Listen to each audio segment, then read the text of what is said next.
दोस्तों नमस्कार, स्वागत है आपका हाइप क्लासेस में। मैं हूं शिवाजी। दोस्तों आज हम भारतीय संविधान को पढ़ेंगे और भारतीय संविधान का जो एक प्रमुख पार्ट है, प्रमुख हिस्सा है, वो है न्यायपालिका, यानी कि भारत की न्यायपालिका। तो आज जो हम पढ़ेंगे वह भारत की न्यायपालिका को समझेंगे और फिर धीरे धीरे सर्वोच्च न्यायालय, हाई कोर्ट और इस तरह से क्रमबद्ध तरीके से पूरी जो न्यायिक व्यवस्था है भारत की, उसको हम लोग समझेंगे। तो आइए बोर्ड को देखिए जरा आप। मैंने लिखा है हेडलाइन कि भारत की न्यायपालिका। भारत की न्यायपालिका को मूलतः 3 भागों में बांटा गया है, लेकिन मैंने यहाँ 4 पार्ट बनाया है ताकि आप और अच्छे से इसको समझ सके, इसलिए मैंने बनाया है। मूल रूप से या मुख्य रूप से कहे तो 3 भाग में ही बटा हुआ है भारत की न्यायपालिका।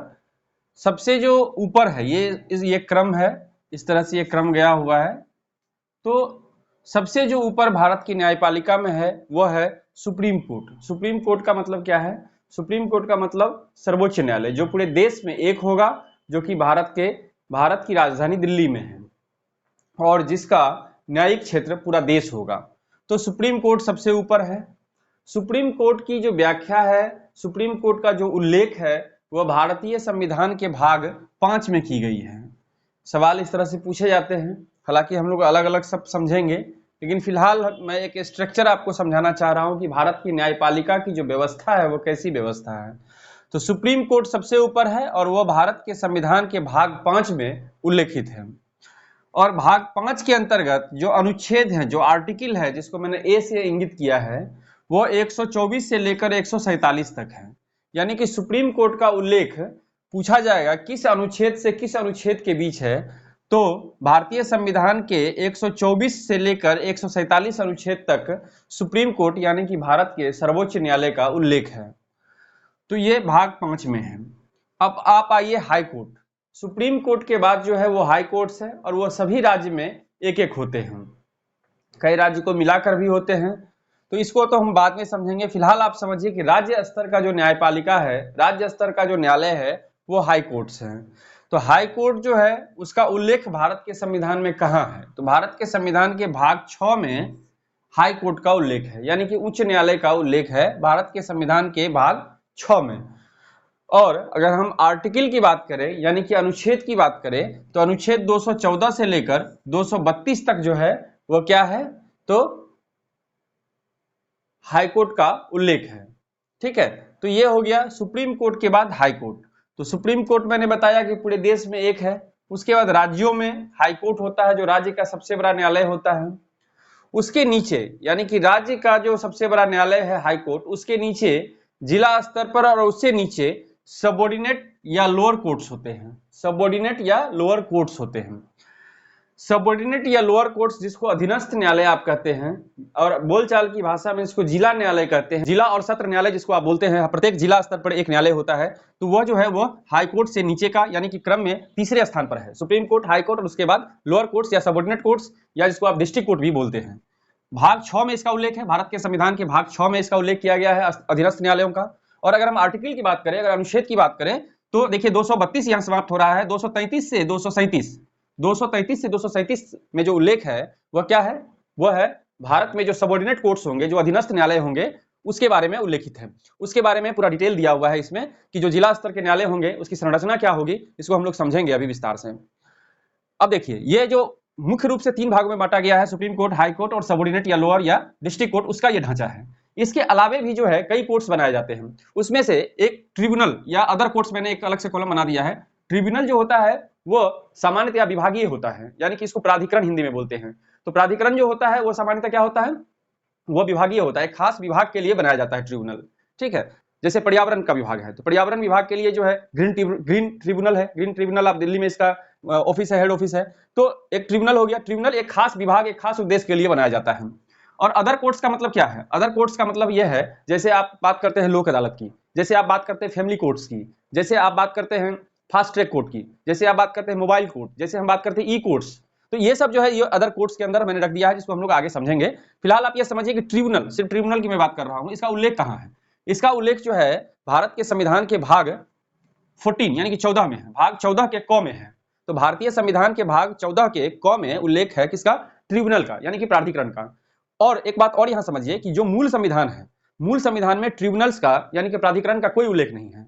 इसका उल्लेख जो है बाद में इसको उल्लेखित किया गया, जोड़ा गया है, वो है 42वां संविधान संशोधन। सीएए का मतलब है constitutional amendment act, CAA constitutional amendment act यानी कि संविधान संशोधन अधिनियम। तो 42वां सीएए 1976 के द्वारा जो है भाग 14 क यानी कि 14 क को जोड़ दिया गया और 14 क के अंतर्गत दो अनुच्छेद जोड़े गए यानी कि दो आर्टिकल जोड़े गए, 223 क और 223 ख।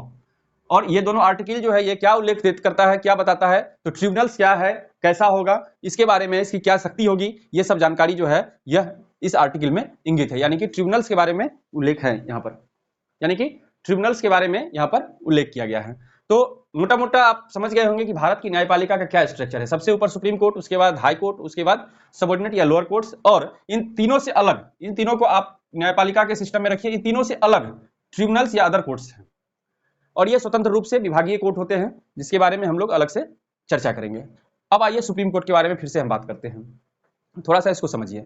यह जो है कहाँ है, भारत की राजधानी दिल्ली में है सुप्रीम कोर्ट, और सुप्रीम कोर्ट का जो क्षेत्राधिकार है वह संपूर्ण देश है, पूरा भारत है, और इसके सामने जो मसले लाए जाते हैं वो ऐसे मसले लाए जाते हैं जो संपूर्ण देश के लिए महत्वपूर्ण हो, और मौलिक अधिकार से जो जुड़े मसले होते हैं वो भी सुप्रीम कोर्ट में लाए जाते हैं। दो से अधिक राज्य या दो राज्यों के बीच या राज्य और केंद्र के बीच अगर कोई विवाद आता है तो सुप्रीम कोर्ट लाए जाते हैं। अगर कोई अपीलीय मामला होता है यानी कि हाई कोर्ट के निर्णय को अगर कहीं चैलेंज करना होता है, अपील करना होता है, तो ये अपीलीय कोर्ट के रूप में भी काम करता है। हाई कोर्ट का भी नेचर कुछ इस प्रकार का है, जो लोअर कोर्ट्स होते हैं उसके अपील को यहां ले जाया जाता है, मूल अधिकार पर यह भी सुनवाई करता है हाई कोर्ट। लेकिन एक राज्य के अंदर के जो भी मामले होते हैं उसके लिए तो ये ऑल इन ऑल होता है, सर्वोच्च होता है। लेकिन जब दो राज्य के बीच का मामला होता है, मसला होता है, तो फिर हाई कोर्ट की सीमा वहां समाप्त हो जाती है और फिर वहां सुप्रीम कोर्ट आ जाता है। इसी तरह से लोअर कोर्ट्स की बात करेंगे तो जो स्थानीय मामले होते हैं, जिला के अंदर के मामले होते हैं, चाहे वो आपराधिक मामले हो चाहे दीवानी मामले हो, आपको पता है कि मामले जो भी होते हैं वो दो तरह से, दो भागों में बांट दिए गए हैं। एक जो क्रिमिनल्स केसेस होते हैं वो है, एक सिविल मामले का जो केस होता है यानी कि दीवानी का जो केस होता है वो होता है। तो दोनों मामले जो है यहाँ पे सुने जाते हैं डिस्ट्रिक्ट लेवल के, यानी कि डिस्ट्रिक्ट के अंदर होने वाली जो घटनाएं हैं, आपराधिक हो या दीवानी, उसके लिए यहाँ पे है और इसकी सुनवाई यहाँ होती है। और बाद में जब अपील की बात आती है तो यहाँ, और यहाँ का अपील यहाँ, इस तरह से ये चलता है क्रम। और इसके बारे में मैंने बताया कि ये ट्रिब्यूनल्स जो है विभागीय होता है। तो ये एक मैंने मोटा मोटा आपको स्ट्रक्चर समझाया है भारत के न्यायपालिका की। अब हम एक एक करके विस्तार से समझेंगे, यानी कि सबसे पहले मैं सुप्रीम कोर्ट के बारे में आपको बताऊंगा एक एक आर्टिकल। जैसे यहाँ देखा है मैंने 124 से 147, तो किस आर्टिकल में किस बात का उल्लेख किया गया है, इसको जब आप समझेंगे तब आप ठीक से सुप्रीम कोर्ट के ढांचा को समझ सकेंगे। तो आइए अब चलते हैं, हम लोग समझते हैं सुप्रीम कोर्ट यानी कि भारत के सर्वोच्च न्यायालय पर, और सर्वोच्च न्यायालय को समझते हैं। अब देखिए, सबसे पहले हम समझते हैं सर्वोच्च न्यायालय को। तो सर्वोच्च न्यायालय के बारे में जो बेसिक जानकारी है वो पहले आप जान लीजिए, फिर हम लोग एक एक अनुच्छेद को समझेंगे। 1935 के गवर्नमेंट ऑफ इंडिया एक्ट यानी कि भारत शासन अधिनियम जो 1935 का आया था, उसके अंतर्गत जो है एक फेडरल कोर्ट की स्थापना हुई थी, एक संघीय न्यायालय की स्थापना हुई थी, और यह संघीय न्यायालय ही बाद में सर्वोच्च न्यायालय का रूप ले लेता है। तो 1935 के एक्ट से यह सवाल पूछा जाता है कि सर्वोच्च न्यायालय की स्थापना किस अधिनियम के तहत की गई थी, तो 1935 के भारत शासन अधिनियम गवर्नमेंट ऑफ इंडिया एक्ट के तहत स्थापित फेडरल कोर्ट था, बाद में यह सर्वोच्च न्यायालय बना। जो सर्वोच्च न्यायालय है भारत का, वह 28 जनवरी 1950 को स्थापित हुआ, यानी कि उसी दिन इसका उद्घाटन दिल्ली में हुआ। दिल्ली में ही सर्वोच्च न्यायालय है। इसका उल्लेख कहां है सर्वोच्च न्यायालय का, सुप्रीम कोर्ट का, तो संविधान के भाग 5 में है। और अगर अनुच्छेद की बात करें तो अनुच्छेद 124 से लेकर 147 तक इसका उल्लेख किया गया है।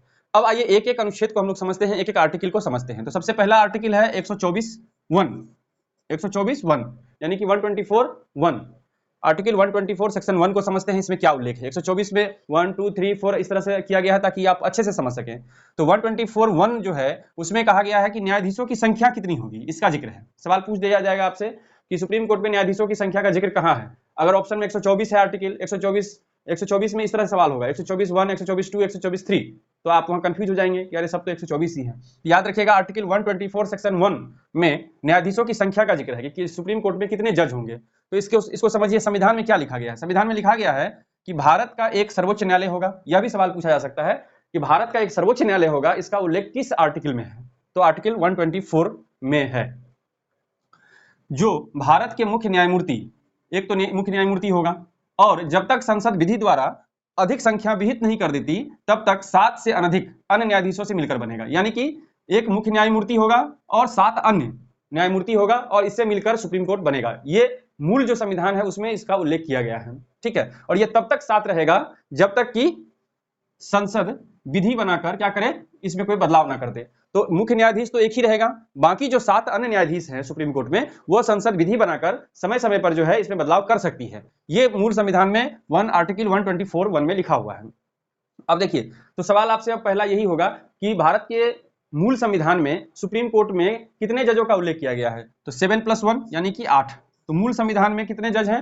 8 जजों का उल्लेख किया गया है, 7 अन्य और 1 मुख्य न्यायाधीश। अब देखिए बदलाव किस तरह से आया। वर्ष 1956 ईस्वी में 10+1 हो गया, यानी कि 10 अन्य होंगे और 1 मुख्य न्यायाधीश होगा, यानी कि टोटल 11। ये हो गया 1956 में।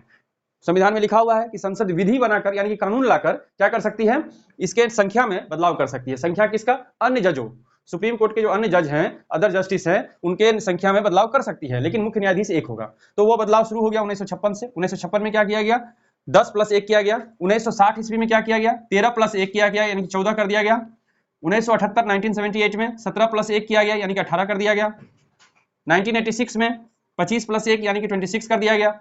और लास्ट जो संशोधन हुआ है वह है 2008 में 30+1 यानी कि 31 कर दिया गया। तो 2008 में क्या कर दिया गया? भारत के सर्वोच्च न्यायालय में कुल जजों की संख्या कितनी होगी? कुल 31। और अगर पूछा जाएगा अन्य जजों की संख्या कितनी होगी, तो 30। एक होगा मुख्य न्यायाधीश, तो हो गया 30+1, यानी कि वर्तमान में सर्वोच्च न्यायालय में न्यायाधीशों की संख्या कितनी है कुल? तो 31 है, जिसमें एक होंगे मुख्य न्यायाधीश।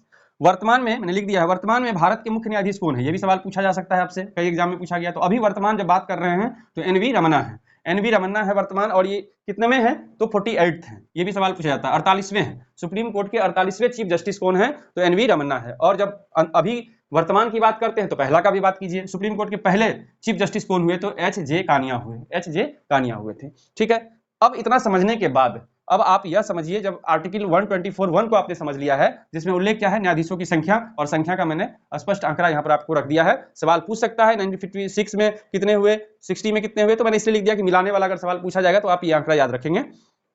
अब 124(1) के बाद आइए 124(2) में। आर्टिकल 124(2) में किस बात का उल्लेख है?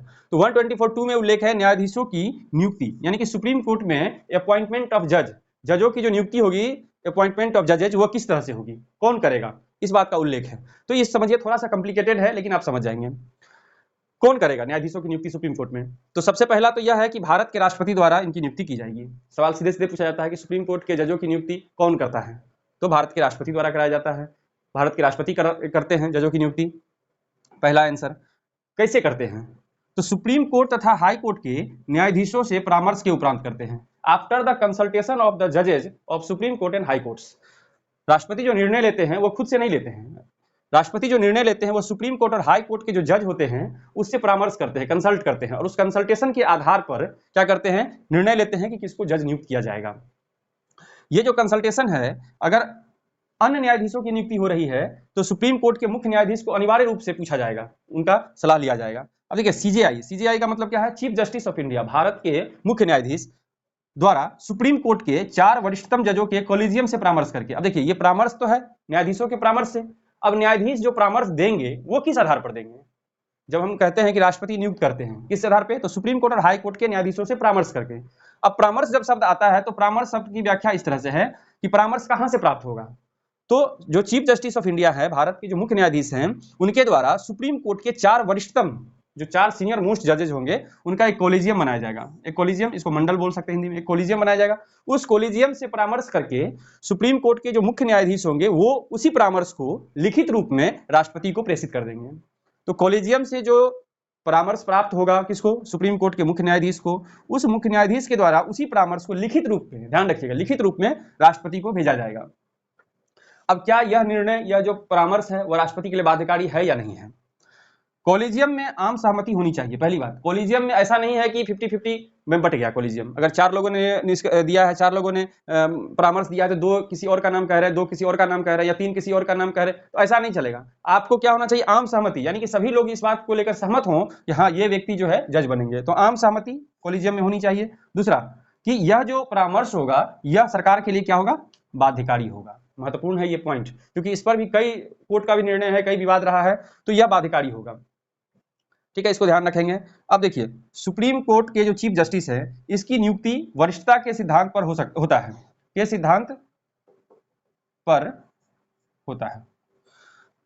चीफ जस्टिस ऑफ इंडिया, जो भारत के मुख्य न्यायाधीश होंगे, उसकी जो नियुक्ति होगी वो कैसे होगी, तो उसकी नियुक्ति के लिए भी बहुत सारे विवाद है, मैं समझाऊंगा आपको। उसकी नियुक्ति जो होगी वह वरिष्ठता यानी कि सीनियरिटी का जो लिस्ट होगा उसमें जो सीनियर मोस्ट जज होंगे सुप्रीम कोर्ट के, वही भारत के मुख्य न्यायाधीश होंगे। ये एक स्थापित प्रक्रिया बना दी गई है। और ऐसा क्यों किया गया है, यह 1993 में किया गया है। 1993 में ऐसा किया गया, और ऐसा इसलिए किया गया कि जब 1973 ईस्वी में केशवानंद भारती मामले में सुप्रीम कोर्ट ने जज दिया कि संविधान के मूल ढांचे में सरकार छेड़छाड़ नहीं कर सकती है, जब ये निर्णय आया था, तो उस समय श्रीमती इंदिरा गांधी प्रधानमंत्री थी, और उस समय के जो तत्कालीन मुख्य न्यायाधीश थे वो रिटायर हो रहे थे। तो चूंकि वो जो निर्णय था केशवानंद भारती, उससे सरकार थोड़ा सा गुस्से में थी, और यही कारण था कि 1973 में जब मुख्य न्यायाधीश की नियुक्ति की बात आई, तो श्रीमती गांधी ने क्या किया, जो वरिष्ठ जज थे, वरिष्ठ जो सुप्रीम कोर्ट के वरिष्ठतम जज थे तीन, उन तीनों को पीछे करके जो चौथे स्थान पे सीनियर थे श्री A.N. रे, उनको भारत का मुख्य न्यायाधीश बना दिया। यानी कि ये जो बात हम कह रहे हैं कि सीजीआई की नियुक्ति वरिष्ठता के सिद्धांत पर होता है, इस नियम का इन्होंने पालन नहीं किया श्रीमती गांधी ने। बाद में यही घटना 1977 में भी हुई, 1977 में भी वही घटना हुई, श्रीमती गांधी ने ही किया। जस्टिस हमीदुल्लाह बेग को जो है सीनियर जज के बाद ये इनका स्थान था, सीनियरिटी का ध्यान नहीं रखते हुए जूनियर को सीनियर यानी कि चीफ जस्टिस ऑफ इंडिया बना दिया गया। तो ये जो दो घटना हुई 1973 और 1977 की, उसके बाद 1993 में 9 मेंबर कॉन्स्टिट्यूशनल बेंच बैठा, एक संविधान पीठ बैठा। हम बताएंगे आपको बाद में संविधान पीठ क्या होता है, वो मैं समझाऊंगा आपको। जब संवैधानिक मामले फंसते हैं तो उसके लिए एक सुप्रीम कोर्ट में जो है एक बेंच बनाया जाता है, कम से कम 5 मेंबर उसमें होने चाहिए। तो 9 मेंबर मिलकर एक कॉन्स्टिट्यूशनल बेंच बना, और 1993 में यह निर्णय दिया गया सुप्रीम कोर्ट के द्वारा कि सीजेआई की जो नियुक्ति है वो वरिष्ठता के सिद्धांत पर होनी चाहिए। और जब 1993 में यह निर्णय हो गया, उसके बाद से लगातार इस सिद्धांत का पालन होता आ रहा है। तो दोस्तों आज जो मैंने आपको समझाया वह समझाया आर्टिकल 124(1) और आर्टिकल 124(2). अब अगले वीडियो में हम इसी को जारी रखेंगे और विस्तार से एक एक आर्टिकल को समझेंगे, ताकि आप सुप्रीम कोर्ट को अच्छे से समझ सके। तो देखते रहिए हाइप क्लासेस। वीडियो को लाइक कीजिए, शेयर कीजिए और इस चैनल को सब्सक्राइब कीजिए। धन्यवाद।